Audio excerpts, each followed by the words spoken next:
Hello again, everybody, and welcome back to Baseball Without Borders, the podcast from the World Baseball Network. I'm Leif Skodnick, sounding a lot better than the last time today's guest heard me. Yuri Karasawa joining us from Chiba, Japan. You can follow him on Twitter, Instagram, YouTube, maybe even TikTok at Yakyu Cosmopolitan. That's Yakyu Cosmo or Cosmopolitan. If you put in Yakyu Cosmopolitan, you will find Yuri and all his great content on baseball in Japan, be it Samurai Japan or the NPB. So Yuri, we saw each other for the second time in the flesh at the Tokyo Dome for the Premier 12. And before we talk about baseball, thank you for whatever medicine it was that you got me. We haven't done the podcast in a couple weeks because we were going to do it in Japan. I got on the plane with a cold. I got off the plane with pneumonia, and basically sounded like Bob Dylan after 3 packs of Camels. So doing a podcast was really not going to happen while we were in Japan. But Yuri got me some medicine, and I was able to survive and get back on the plane to the United States and make it to Thanksgiving. So thank you for that. Yeah, of course. No problem at all. And it was great seeing you again. It was much longer this time than the first time we met, but back in Osaka in March. That was only 2 days, but this time almost a full week. And it was, really fun to be there with not just World Baseball Network, but all the other Japanese and overseas media. So yeah, that was a great experience, although it didn't end the way that Japan would have wanted to. Yeah, so let's talk about that first. Japan sent a team to the Premier 12 that, on paper has no business losing a game at all. And they, took this incredible 26 game win streak to the final game and got shut out by Chinese Taipei. And that's not to say that Chinese Taipei had no business being in the final. I mean, they made it to the super round. They won the games they needed to win. Three teams tied at 1-2 in the super round, and Chinese Taipei gets into the final. But I did not have them shutting Japan out in the final game. Japan didn't bring all the best players. Kensuke Kondo was not there. Obviously, Roki Sasaki, who we're going to talk about later on, was not pitching for Japan.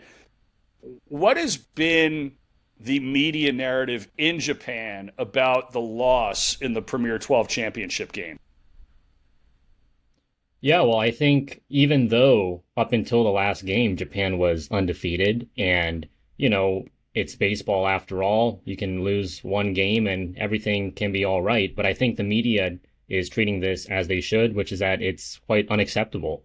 And they've been trying to, come up with reasonings as to why they fell short. I think the consensus that most fans and media has come to is simply that Japan, coming off that huge victory in the World Baseball Classic, hasn't put enough value back into the Premier 12 because obviously, if you look at the 2015 and 2019 rosters, even though the 2015 team actually performed worse overall as a finish to the 2024 team, like they had Shohei Ohtani, and the 2019 team with Yoshinobu Yamamoto, Shota Imanaga, Seiya Suzuki, it just had a bit more star power and aura to it.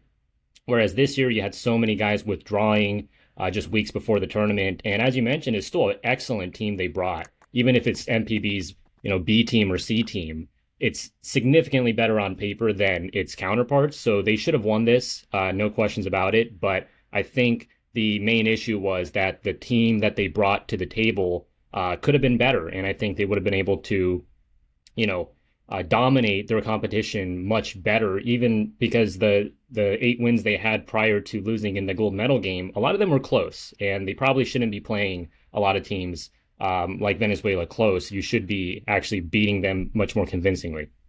Yeah, I mean, Venezuela had a good team there. There were a bunch of former major leaguers on that team, notably Hernan Perez, who was the captain, as well as Alexei Amarista. But this was not, a World Baseball Classic caliber Venezuela team. Um, you know, and they played Japan a little closer than I thought they would. What's been the Japanese reaction, both in the media and elsewhere, fans, to Hirokazu Ibata and how he ran the team during the tournament? Yeah, well, from a fan perspective, I think the people's faith in Ibata right now is not particularly high. And that's not great when you're going into the 2026 WBC, knowing that he's going to be at the helm. They extended him through the 2026 WBC prior to the Premier 12, so they're not going to backtrack on that. They believe in him. Now, they have made a couple of additions to their coaching staff with the likes of Nobuhiro Matsuda and Atsushi Nomi, two kind of legendary veterans who were on Samurai Japan not that long ago, joining the staff, kind of to just, signal to the fan base that, okay, we're making changes, to bring in some new voices. But I think ultimately a lot of people were not convinced by Ibata's managing at this tournament. Not to say that he was terrible. I mean, there's been, others like Inaba from 2015 that lost the tournament with a series of questionable pitching decisions after Shohei Ohtani came out of the game. I think Ibata, generally speaking, with like the pitching, did well this tournament, but a lot of the things like, why was Shugo Maki hitting sixth in the lineup? Why was Shogo Sakakura, while having the tournament of his life, still hitting ninth in that championship game? I think there's a lot of little things that made people not all that convinced in Ibata. The thing about Ibata and the managing of the team in the tournament, I kind of feel like he was the third best manager that made the super round. And I don't know enough about Chinese Taipei to rank their manager, but Mike Scioscia's won a World Series. He managed the Angels for 16 years. He was a catcher in the major leagues for 17 years. Obviously he's very, very good at what he does. And then I also think that Omar Lopez, Venezuela's manager, you look at how he managed that bullpen game. He expected to have Mario Sanchez as the starter, and he doesn't. And so he has to bullpen this game. And, I mean, granted, there was a lot of luck in bullpenning that game against Chinese Taipei, which was a 2-0 victory. A lot of luck does sometimes go into being a good manager. And you look at all those pitching changes he made, he pushed all the right buttons at all the right times. For Ibata, it was one game where they just didn't get any offense. They ran into a hot pitcher. But at the same time, I look at the lineup he had, and I feel like maybe there could have been more video work. Maybe there could have been more analysis beforehand and more advanced scouting. They shut down the top of the Japan order in that final game. From 1 to 4, Shota Morishita, I think, had one hit of the top four guys in the lineup. Yeah. Yeah. And Ibata is a guy that doesn't have managerial experience at the pro level, which is why, bringing him on to take over for Hideki Kuriyama, who's kind of regarded as the Joe Madden of Japan, willing to take risks and, just has a very different outlook as the traditional Japanese kind of old school manager. It was a bit of a surprising pick. Ibata has managed at the youth level before, at the U12 level, and, him being a great player back in the 2013 WBC, Shinichi Dragons team legend. He would, give his thoughts on Japanese baseball on YouTube for a number of years leading up to this. So people knew of him in the space, but this was a big step up for him to actually become the national team manager. And I do think the coaching staff as well, I said earlier they brought in some new guys, but like getting a guy like Makoto Kaneko as one of his coaches, not a popular move among Japanese fans, because with the Lotte Marines, he's regarded as not the smartest coach, a guy who is, always going to be calling the bunt, even with good hitters at the plate, and just playing a very stale brand of baseball, in my opinion. And yeah, like Japan, I think their offense overperformed for a lot of the tournament, considering the names they were missing, your Kondos, your Murakamis, your Okamotos. They had scored 7+ runs in 5 straight games leading up to that gold medal game, but then they get shut out. And You could say that was a regression to the mean, but at the end of the day, it's just not acceptable. Yeah, I think the exclamation point on that was in the bottom of the ninth inning. Japan has a runner on first, one out. They're getting something going, and the screaming liners hit at Chen at first base. He snares it knee high in the air and steps on the bag for the double play.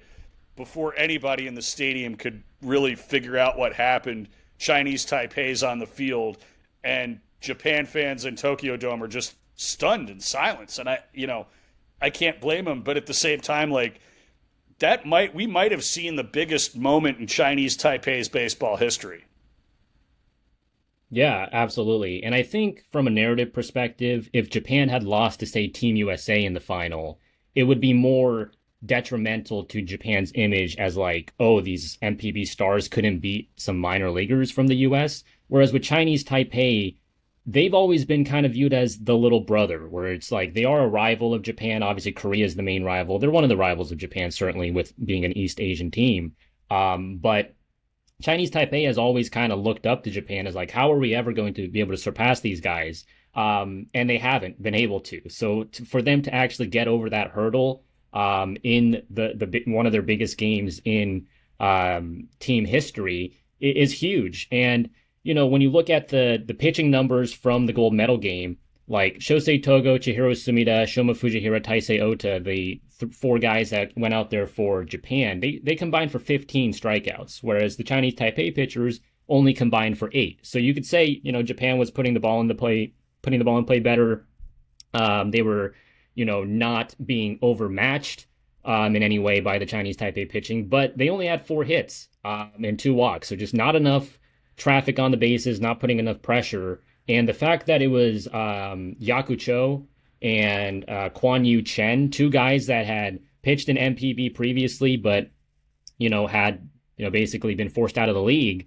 The fact that those guys combined for 4 shutout innings after Yumin Lin came out, that was another kind of indictment on the Japanese offense, not being able to beat these guys that you should be better than. Yeah, I think Yumin Lin, who's out of the Diamondbacks organization, really hasn't pitched, I believe, above A ball. Probably going to get a good look this spring after that performance in the gold medal game. Let's talk about something a little bit different. We're going to talk about the players that are posted, including Roki Sasaki, in just a minute. But there's an interesting article that The Athletic had a couple weeks ago about the Players Union in NPB consulting with the Major League Baseball Players Association, which is the union that represents Major League Baseball players, basically trying to lower the amount of service time necessary for players to gain free agency. Right now, it's 8 years of service time to get free agency within NPB, or 9 years to get free agency worldwide. So if you make NPB as an 18-year-old, you're 27 before you can leave on a free agent deal to go to the United States, unless, of course, you ask to be posted, and then you go through all those machinations. What, if anything, has there been a reaction to this movement by the Players Association in NPB among fans and media in Japan, or is it even really a topic of discussion? Yeah, well, I think the fact that it takes so long to get to free agency, most people do view that as not a very good thing. The fact that you need 145 days or so of like registered service time to even get that service year means that there are some players who have, been on their team for 10, 11 years as, maybe not an everyday player, but a guy that's been there on the roster, maybe on the fringes of the roster for a while, and they still can't reach free agency. Basically means they reached the end of their career having not been able to test the open market, which obviously isn't great for their own circumstances, and it also just isn't great for the fans in order to get a chance to watch some of these players. Now, the Players Union in MPB, as far as I know, is not anywhere near the level of the MLB Players Union in terms of strength. They have had a strike in the early 2000s, but for the most part, it's been a very weak force, to be frank, in NPB. But I do think the NPB, commissioner recognizes that there probably is a need to lower the service years necessary to get to free agency, both for domestic free agency and for international free agency. And with posting, being so team dependent, right? Like the SoftBank Hawks, if you end up on the SoftBank Hawks, you are never getting posted. So that means if you're a Kodai Senga, you are going to be waiting till you're 30, 31 to ever even have a shot to go to the major leagues.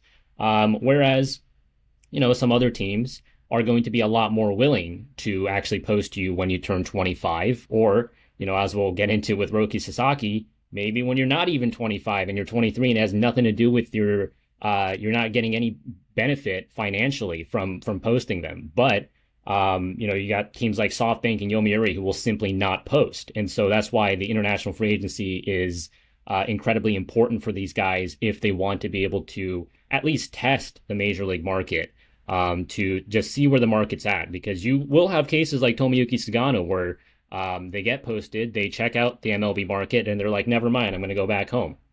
So it's not a guarantee that everyone, all of a sudden is going to just flood into Major League Baseball. But I think just from a player's rights perspective, it would benefit if the service time required for domestic and international free agency was lowered 1 to 2 years. You have a degree in Asian studies, so I feel comfortable asking you this question, and I would know that your answer is coming from a place of knowledge. Culturally, one of the things that I found interesting about the players' union and the strike that they had in NPB was that basically it was symbolic, right? It only lasted 2 days. It seems to me, and correct me if I'm wrong, that in Japan there's a lot of loyalty by labor to management and to the corporation, as well as there is kind of this expectation that you go out and get one job and you work for that company for your career, which is something that we really don't see in the United States anymore. And here, organized labor has done a lot to advance, the middle class. And while Japan does have organized labor, it seems like there's been a lot more maybe benevolence from ownership and management towards labor that maybe we don't have in the United States. How much of that plays into what's going on with this battle between the NPB's players union and management and ownership? Yeah, I definitely think from the outside looking in, one would expect like, oh, the players union's going on strike. They must have a lot of like popular support among the fans. But in reality, when they had the strike in 2004, 2005, it wasn't that popular among the fans because they just wanted to watch the games.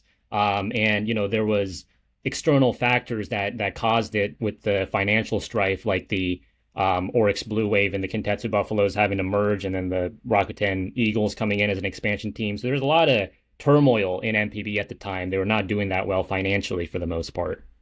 But I definitely do think you're onto something with the fact that, the way kind of Japanese corporate capitalism works is exactly what you said. It's like you have loyalty to one company and you're kind of expected to honor that. Now, is that kind of a old school Showa era mindset from like the 1980s? Sure. And things are changing today. Like certainly we have better labor rights to some extent than the 80s, but there's still very much that kind of inherent, you can actually kind of appropriate this to a lot of East Asian cultures, but there very much is kind of like that honor to stay with the one team. And so you'll see a lot of free agents who are like, okay, this guy must absolutely be leaving, right? Like the team isn't been trading them right. They're not getting much playing time. Surely they're going to go elsewhere. But then they're like, no, I'm going to stay. So it's just like things that you would never like even imagine in MLB. There's just like, even if there is a lot of strife internally, they don't really like to show that externally. It's like everything's okay from the outside looking in. And so, in terms of the advancement of this kind of, being able to overhaul the posting system and to have the service time for free agency being lowered, it's going to always be an extremely gradual process. Like you will see the needle move a little bit, but you're not going to see much dramatic change. Well, with that, we might as well move on and talk about the players that might be coming to the United States via the posting system over this offseason. A couple of notable names from around NPB, and obviously the most notable one is Roki Sasaki. We'll talk about him last. Last year's champion, meaning 2023's champion, the Hanshin Tigers, Koyo Ayagi, a side armor. Interesting pitching motion. We don't see too many side armors, ever really anymore. What does he bring to the table, and what kind of interest do you think he'll get from MLB teams? Yeah, so Koyo Aoyagi getting posted is a bit of a surprise because, quite frankly, he hasn't been good these last 2 years.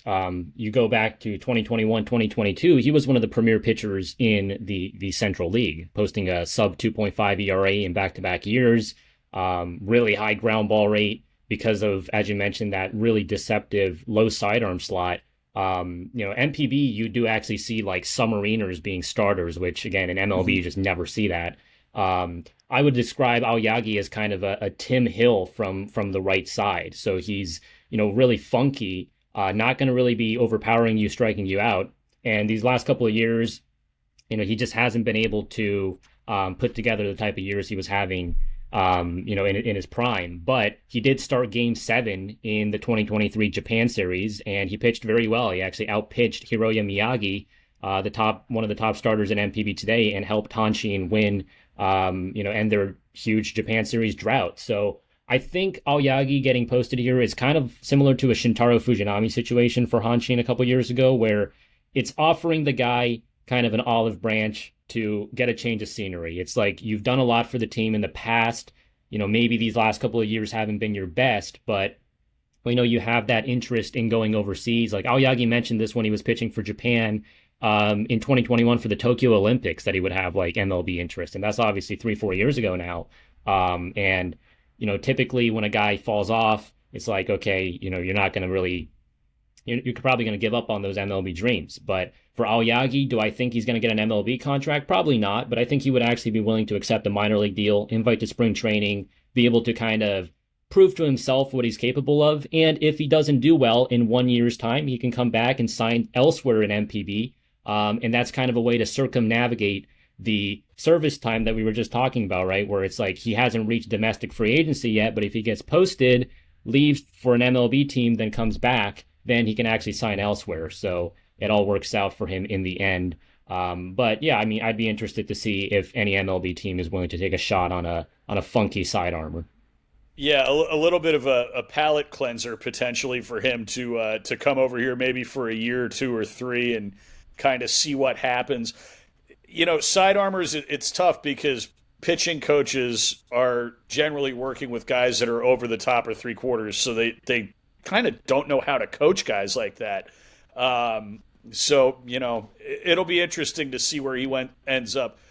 Earlier this week, Shinosuke Ogasawara of the Chinichi Dragons. I'm going to, once I get to Unit 3 of Duolingo Japanese, I'm sure my pronunciation's going to get right there. But Ogasawara, the Chunichi Dragons, announced that he wants to be posted, and he is going to be posted this week. Another pitcher. Seems like a lot of pitchers coming over this year. Your thoughts on him? Yeah, Ogasawara. It's going to be a tough name for a lot of Americans to pronounce. Ogasawara clan being a famous samurai clan in feudal Japan also. But yeah, he's interesting because in 2022, he actually had a better strikeout rate than Shota Imanaga. And a lot of MLB fans are going to hear that and say, ooh, like we're salivating right now. Like get your hands on Shinosuke Ogasawara. He seems like a serious talent. Unfortunately, this past year, his strikeout rate was all the way down at 14%, which just is not impressive whatsoever. Granted, it came with, his walk rate being lower as well. He's still a very solid pitcher, but he's a mid-rotation guy in NPB. Hit its high 80s, low 90s on the four-seamer, and it doesn't really have that unique characteristic like Imanaga with the high ride. So the fastball is not going to play that well, and automatically that's going to turn off a lot of MLB teams. That being said, he's 27. He was once a top prospect, in high school back in 2015. He's been pitching at the NPB level since he was 18, and he has had a lot of MLB interest in the past. He was training last offseason with Tyler Beatty stateside. Very kind of charismatic, funny guy. I think he's going to blend in really well culturally in the U.S. And in terms of the upside, it's obviously there because, again, just 2 years ago, he had a better K rate than Shota Imanaga. In fact, it was third in all of NPB among qualified pitchers behind only Yoshinobu Yamamoto and Kodai Senga. So it's like that is a very special pitcher right there. And it's a 5-pitch mix. I think in terms of his best weapons, you're looking at the changeup and the knuckle curve. So, it's going to come down to, is he going to, be able to command a major league deal of any kind, maybe like 2 years for, 20 million or so. I think he can be kind of a better version of Tyler Anderson if you're lucky.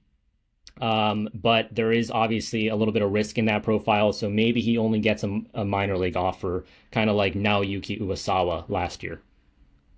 Interesting that you mentioned Shoto Imanaga last year. The Cubs got great value out of him, $80 million contract, and he less money per year than Yoshinobu Yamamoto, but the Cubs may have really found some value there. And these last two guys I want to talk about, we could kind of maybe see a parallel here. Tomoyuki Sugano of the Yomiuri Giants and Roki Sasaki of the Chiba Lotte Marines. Could Sugano, Sugano is not unheralded. I mean, he was the Central League MVP. He went 15-3 with a 1.67 ERA this past year in 156 2/3 innings. Not exactly a lightweight, as Walter Sobchak would say.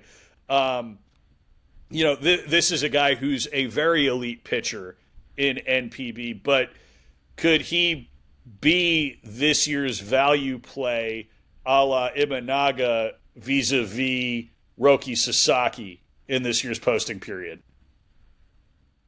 Yeah, so Sugano, now with the MVP in 2024, he's a 3-time MVP. Like, he is a top 10 to 15 pitcher in NPB history. Of course, the only thing that is the issue here with MLB is that he's 35 years of age, and he got posted after the 2020 season initially when he was only 31, and that was, looking really good for him. He was coming off actually an MVP that year as well. He had pitched in the 2017 WBC semifinals against Team USA, pitched very well despite Japan losing because of an error there by Ryosuke Kikuchi at second base, which is pretty rare. But Sugano, at his peak, you could have described him as a Japanese Clayton Kershaw type pitcher in the sense that he's not necessarily going to, be pumping upper 90s and overpowering you like a Jacob deGrom, but just pinpoint command, just, great secondaries. Like Kershaw has that Cooperstown curveball, as Pitching Ninja calls it, and Sugano has this signature slider, which he just locates so well. And he's a guy that's going to be able to paint the corners, mix speeds, know how to pitch. The stuff has regressed ever so slightly, though, since his peak. And so the strikeout rate this past year was only at 18%, which is, even by NPB standards, only about average. Now, the 2.6% walk rate shows you like he's a guy that's always pounding the strike zone. He has a good ground ball rate as well. So I think if an MLB contending team with a good defense behind him gives him a 1 to 2 year deal, absolutely, you could see this guy giving you 160 innings of, a mid-3s ERA, and that kind of veteran leadership in the clubhouse, and just a guy that knows how to pitch, a guy that's been there in the big moments. He's pitched a no-hitter in the postseason before an NPB. Again, he's pitched in the WBC. So he has that experience. It's just going to be a matter of, at 35 years old, He's had injury trouble, like actually up until 2024, it looked like he was significantly declining, and then he had this bounce back season. So it's like, if he can stay healthy, then he can actually provide a lot of value at the MLB level. Yeah, and he's 35, so you sign him for 2 years, and if it doesn't work out, not such a big deal, I guess. But who's not 35 is Roki Sasaki. He's actually only 23, and Major League Baseball has known who he is for quite a while. Even back before the 2023 World Baseball Classic, Roki Sasaki was on the radar. We didn't think he'd be posted this early. He's losing out on money by being posted this early, as are the Chibolote Marines, who get a percentage of the posting fee, obviously.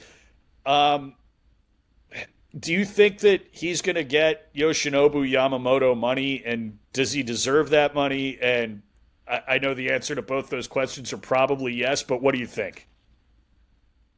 Yeah, well, if he was posted at the age of 25, or if the, MLB international bonus pool money restrictions allowed for a 23-year-old to make unlimited money, I think you're looking at a $350 million to $400 million pitcher. That's just the nature of the MLB market at this point, where if you have a 23-year-old who can throw over 100 miles per hour, and has just dominated the at the NPB level for 4 seasons, that's going to be just a ridiculously valued commodity. Of course, Yoshinobu Yamamoto, in every possible way, more polished, more durable. He was giving you close to 200 innings in NPB every single year, plus extra in the postseason, because his Oryx Buffaloes had a lot of team success getting to the Japan Series. Meanwhile, Roki Sasaki has topped out at 129 innings. And these past 2 years, he hasn't been able to really pitch more than 18 starts in a season. For his career, it's only 64 starts across 4 seasons. And there are definitely a lot of health concerns. He's had shoulder problems. He's had oblique problems, which already for a 23-year-old, you're getting a little bit scared. But at the same time, right, it's like almost every pitcher in the world at this point in time has these kind of health issues. That's just the nature of the sport with pitching injuries. And, Roki Sasaki, when it comes to the talent level, the peak that we've seen in MPB, it is just absolutely unprecedented. You could make the case that he is the most talented pitcher ever to come out of Japan. A guy that threw 17 consecutive perfect games, including a 19 strikeout perfect game in 2022. And, that was when he was 20 years old. Now, this past year, he was, had a little bit of regression in terms of the fastball velo. He was only, in quotation marks, only sitting 98 to 99 instead of the 100 miles per hour that we were used to in the previous years. But he still has that devastating splitter. He was getting much more comfortable using the slider this year as well. I think Roki Sasaki, MLB teams today, especially, those that he's tied to, like the Dodgers, the Mariners, the Padres, they're not going to be asking for a huge workload from him anyway. They're going to be asking for, just give us your best for as much as you can. We're going to load manage you, probably go with a 6-man rotation. So I think the durability concerns are maybe a little bit overblown. I think if you just view him as a pure arm talent that you can keep developing, keep making him stronger, and try to get more innings out of him over time while being very careful with him as well. This is, a Hunter Green, Paul Skeens level of talent. As a basically elementary speaker of Japanese, I haven't been able to scour the Japanese media, but one of the things that I know about Sasaki and I find interesting, he's a survivor of the 2011 Tohoku earthquake. He lost his father. He lost his grandfather. Has anything been written about his mental makeup and his toughness in the Japanese media following that? I think really the only time that this was a big topic of discussion was during the WBC in 2023, because he got to pitch against the Czech Republic on the anniversary, on 3/11, the anniversary of, the disaster. So I think inherently people know he's had a really tough upbringing.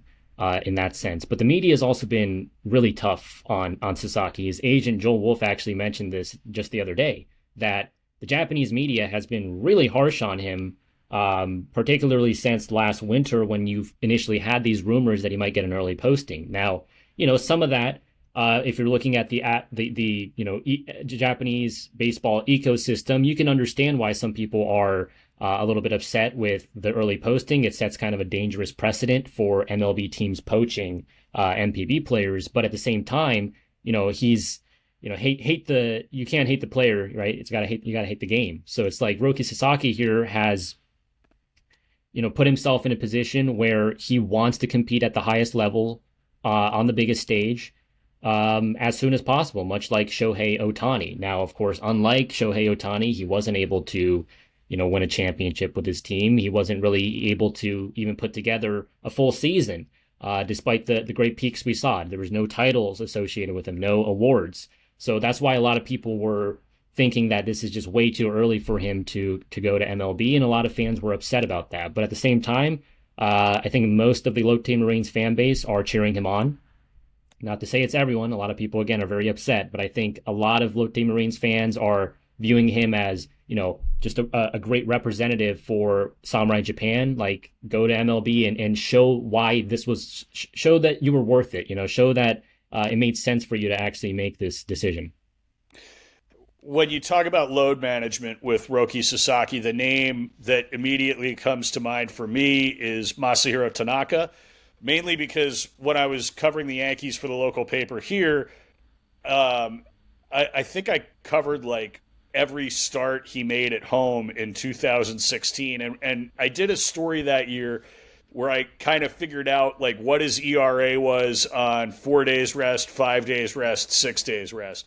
And what I figured out was that Tanaka with 6 days rest is a way, way better pitcher than Tanaka with 4 days rest. Is that need for maybe longer rest periods for starting pitchers, is that something that's maybe culturally built in the way Japanese teams manage their pitchers, or is this just something that organically happened? I think it is built in because in MPB, the general schedule is that you have 2 3-game series in a week from Tuesday to Sunday, and then Monday's an off day. So you are on a 6-man rotation. You just pitch once a week, and in fact, you're basically pitching the same day of the week throughout the whole season. And so, Sasaki, like towards the end of the year this year, was pitching a lot on like Fridays, for instance. Before that, it was like Saturdays. So it's like you're used to just being on this routine of pitching once a week. You're on 6 days rest. And yes, the pitch counts are higher in MPB. That's another thing that's worth noting. Like he was going over 100 pitches this year, a lot more than he was in the past. So that's part of where I think the Marines, knowing that this was going to be his last year, actually took off the kid gloves just a little bit, saying, you know what, this is your last year with us. Show us what you can do. Try to give us 120 pitches every now and then.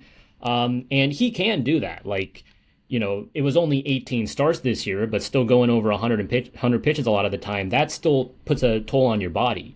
So, if you convert that to MLB, where you're not going to be asked to throw 100 pitches, but you might be asked to throw more times of the week, obviously, on 4 or 5 days rest. I think with Roki Sasaki, if they load manage him to the point where, you're just giving us 85 pitches, or you're just giving us 2 times for the order every single time, and then, maybe in that big game in the postseason, you ask for a little bit extra from him.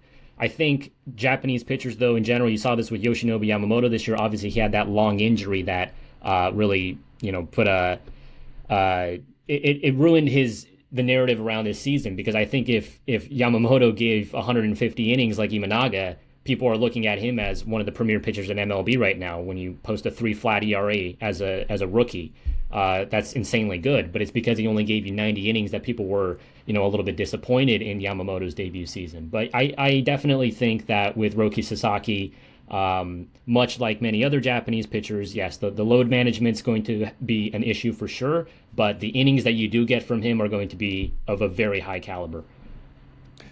So it's December 12th.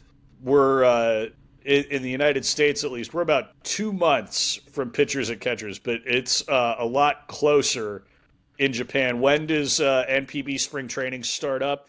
And how long until you're actually seeing live exhibition games over there? Yeah, so MPB, pitchers and catchers report in late January, and you got spring training or at least practice games, inter-squad games already like that week in the very last week of January, first week of February. So Japanese teams, they practice a lot, and you're actually going to have some exhibitions happening between CPBL and KBO teams as well. Typically, that happens in either Taiwan or in Okinawa or in Kyushu as well. You often have every couple of years that kind of alternates. So you see a lot of kind of fun KB cross action between KBO and MPB in that way. But yeah, so I think the big date to be looking forward to, though, of course, is the MLB Tokyo series happening between the Dodgers and the Cubs. And right before those games, the Dodgers and the Cubs are going to be playing exhibitions against the Yomiuri Giants and Hanshin Tigers. So that's definitely going to be something to look forward to. I think we haven't had much, cross MLB and MPB action. You had the MLB Japan All-Star Series so often not too long ago, but we haven't had one of those since 2018 or so. So a lot of fans are definitely looking forward to that. Yeah, it's going to be interesting to see Yomiuri and Hanshin play against major league teams. Last year we saw the Yankees play against the Diablos Rojos del Mexico. Obviously, it was a spring training version of the Yankees. It was not, the Yankees that went to the World Series, but still to see a combination of major leaguers and high-level minor leaguers play against the Diablos. And the Diablos swept that series at Estadio Alfredo Arpelu in Mexico City. And then this year, we're also going to see the Red Sox go to Monterrey and play the Sultanes de Monterrey. So it's always neat to see these games where, maybe we're not seeing a full major league lineup. We're not going to see a full NPB lineup either. I mean, let's be honest. But we get a gauge. We're going to be able to get a little better gauge on where these leagues are in terms of talent level against each other. And I think that's a great thing for international baseball. Yeah, absolutely. And it means a lot for the players, right? Like even guys who are never going to MLB in the future, being able to pitch against, even if it's just a handful of major league, star hitters, means a lot to these guys. Someone like for Hanshin, whether it's, Hiroto Saiki or Shoki Murakami that gets the start, they're going to be really excited to be able to pitch and kind of test themselves against top MLB talent. And I can already make a prediction that they're going to be striking out a lot of those guys. And I think a lot of the American fans are going to be quite surprised when they see guys like Hiroto Saiki, who was at the Premier 12, pumping 95, 96 miles per hour with that really high spin rate and just like kind of blowing you away. Because I noticed this with the WBC as well, that a lot of people were just shocked at how much talent there is just as a baseline level in MPB. Like there are a lot of guys that can pump gas, even if you're never going to see them in MLB. Like just because they don't end up making it to the big leagues doesn't mean they're not talented. A guy like Kensuke Kondo will, very likely never touch an MLB field outside of the WBC, and he is a world-class player, simply put. So there's a lot of talent in Japan, and I agree. Like having exhibition series like this, it allows us to kind of have a fun time between, having the fan bases of each country, the cultures clash, but also being able to just kind of gauge the talent levels as well. Yeah, and Kensuke Kondo, who I frequently refer to as the best player never to play in Major League Baseball, because he might be the best player outside the Major League Baseball bubble in the world right now and maybe ever. So, it's always good to see him, see how he does against the top talent. Well, Yuri, this has been tremendous fun. Thanks again for joining us on Baseball Without Borders. Where can we follow you on every social media platform? Yeah, so I'm Yakyu Cosmopolitan or Yakyu Cosmo pretty much everywhere. I cover Japanese baseball in English. And of course, you can read my pieces on the World Baseball Network, Yuri Karasawa. So we'll be continuing to keep in touch, and hopefully we'll meet in person again for another big international event in the coming years. Absolutely. Looking forward to it. He's Yuri Karasawa. I'm Leif Skotnik. This is Baseball Without Borders, the podcast from the World Baseball Network, reminding you, breathe through your eyelids, smoke them inside.